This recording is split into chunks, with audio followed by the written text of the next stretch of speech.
Hello out there and welcome to my channel, the Grape Jelly Library. My name is Flo and I am so glad you could join me. Today we are going to do an original tag created by MJ over at the channel Reading This Life in collaboration with Ollie from over at the book channel CriminOlly.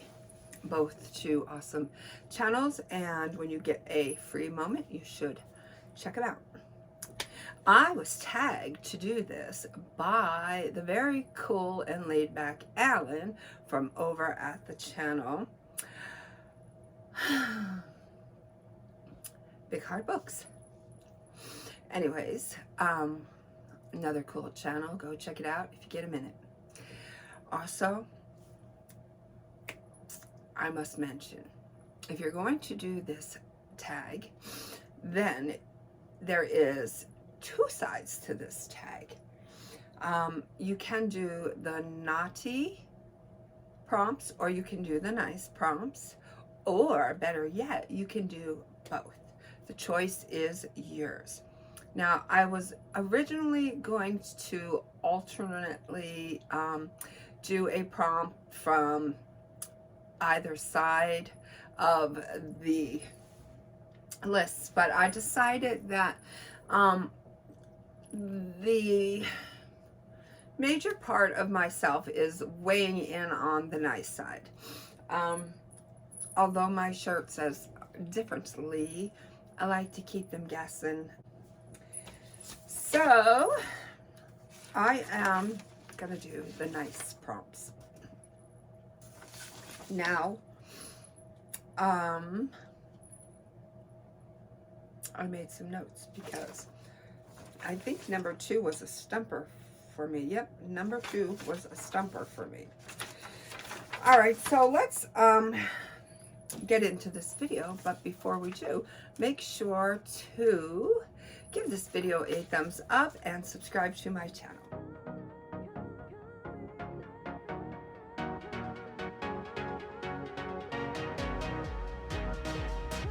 Prompt number 1, what book filled your heart with joy in 2022?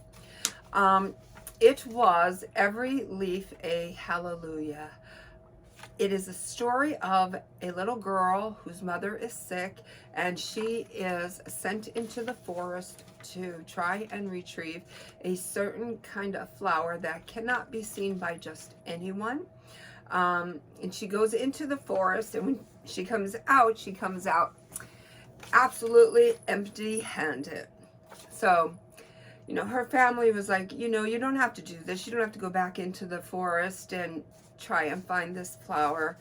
But she was like, no, I must, you know, I feel like it's calling me. So the second attempt into the woods, and she does find the flower. And that's where the story takes off. It is a charming, lovely, brilliant story. I am so glad that Ben Okri, the author of this book, I hope I'm saying that right, Okri, O-K-R-I, penned this quick, I'm going to just say it's like a novelette. I'm so glad that he did pen this book because it made my heart happy. It took me to a place in my mind that I hadn't been to for quite a while, and I found this book to be lovely. It's a quick read. It's a read well worth reading, and it's just a very beautiful book, I think. All right, so number 2, this is the question. What fictional book character is at the top of Santa's nice list? No, that is not the question. That is not. That's a good one. I can answer that one pretty easily. What fictional book character is at the top of Santa's nice list? For me, I chose Helen McGill from the book Parnassus on Wheels, written by Christopher Moley and narrated by Nadia May. I did the Audible version of this book, and it was a pure delight. Relatable, relaxing, just narrated so perfectly for this book. If you don't know what I'm talking about and you have Audible, you might want to try a little sample of this book, because the narrator does a brilliant job in bringing this story home. Perfect for the hustle and bustle, busy, crazy, oh my God, just one thing after another type of person.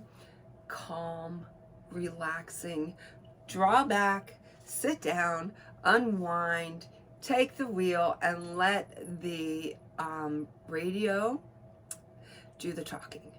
You do the enjoying.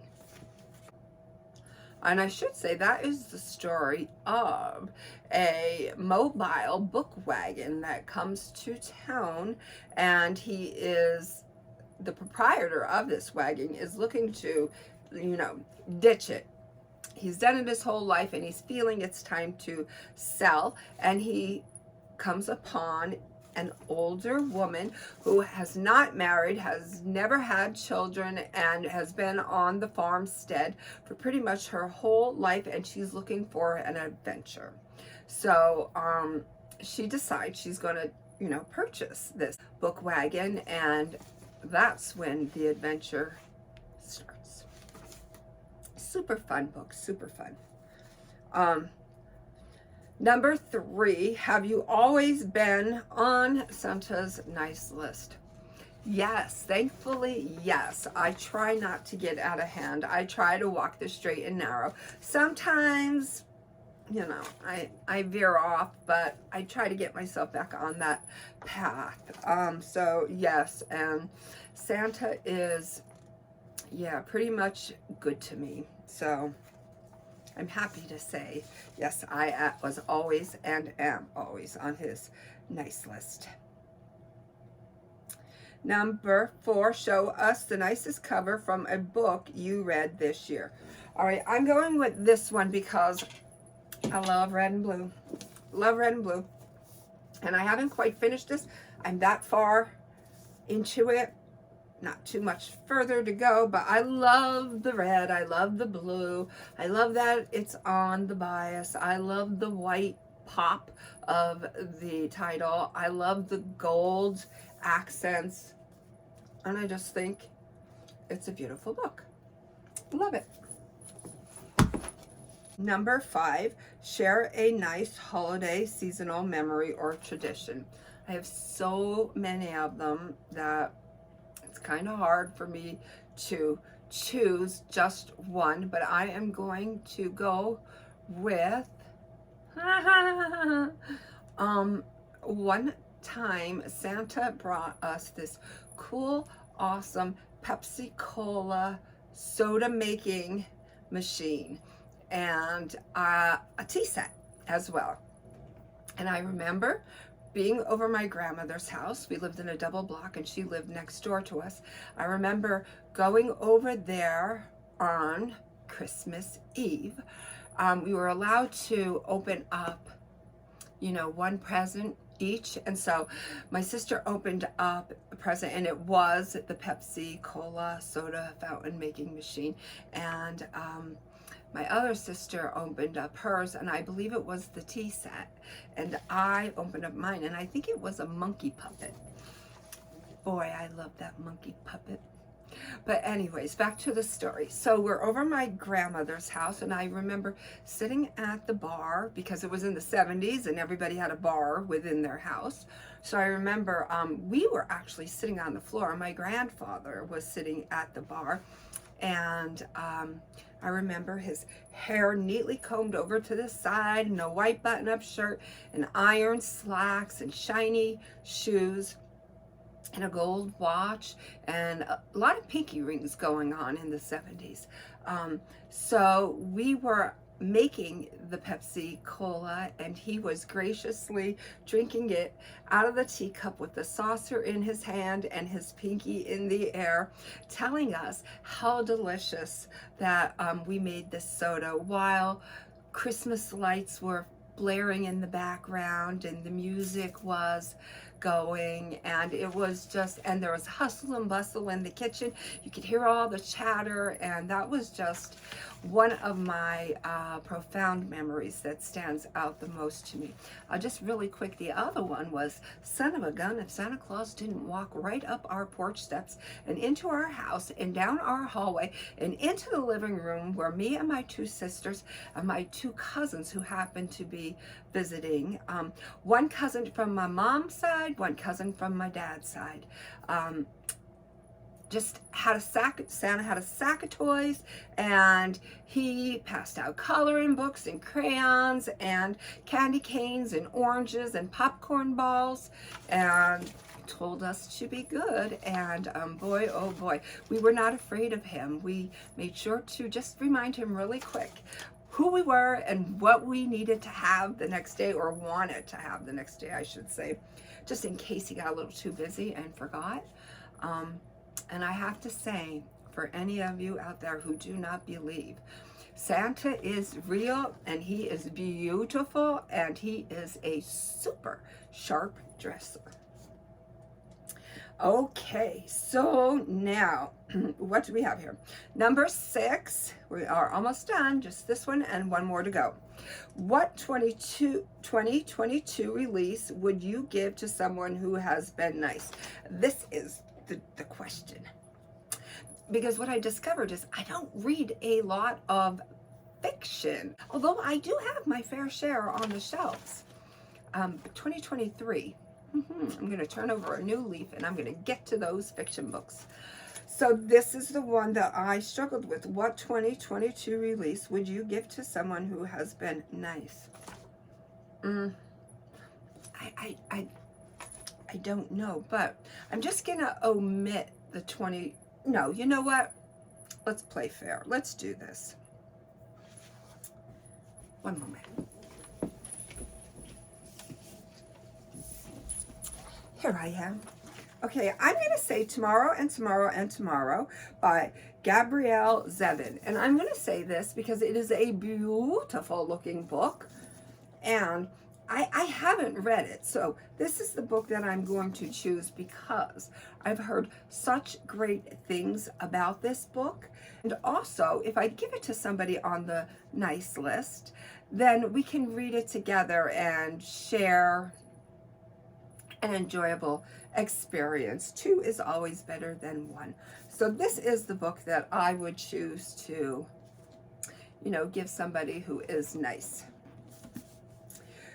Who is the nicest booktuber? Okay, this is easy. Easy peasy. It is, without a doubt, MJ from over at Reading This Life, the curator of this very original book tag. Every Sunday, she does a new booktube awareness video. She brings new booktubers or booktubers who might be struggling with their channel. She brings awareness to their channel, and a lot of us hop on over to their channels and give them a subscribe and get to know them and converse with them and enjoy their video content. Having a YouTube channel is, it's splendor, but it is a lot of work, and it's hard work, and it's very discouraging when you see your numbers go up, but then you see your numbers go down. It's a lot of, in your mind, am I doing something wrong? What didn't they like? But the trick to it is just have fun. Don't watch the numbers, just have fun. Just do your thing, and those who click with you will hop on board, and you can take that train ride together and just have a grand old time. So by her bringing awareness to these channels, it makes our jobs easier. We do not have to search as many of them out because she puts them right there on our table. I think that is a very kind and cool thing to do. Also, she is MJ. She is not a jealous person. She is very uplifting, encouraging, positive, upbeat, and motivating person. So what could I say? When they made her, they broke the mold. That is my video for this this day, which happens to be Thursday, December, I don't know, because my life gets so crazy sometimes that I'm always aware of what day it is, but not always what date. I don't know the date today. I didn't check that out. So, but anyways, I am so glad that you joined me. Until we can meet again and spend some more lovely time together, know that I love you. Be well, be good, and be reading.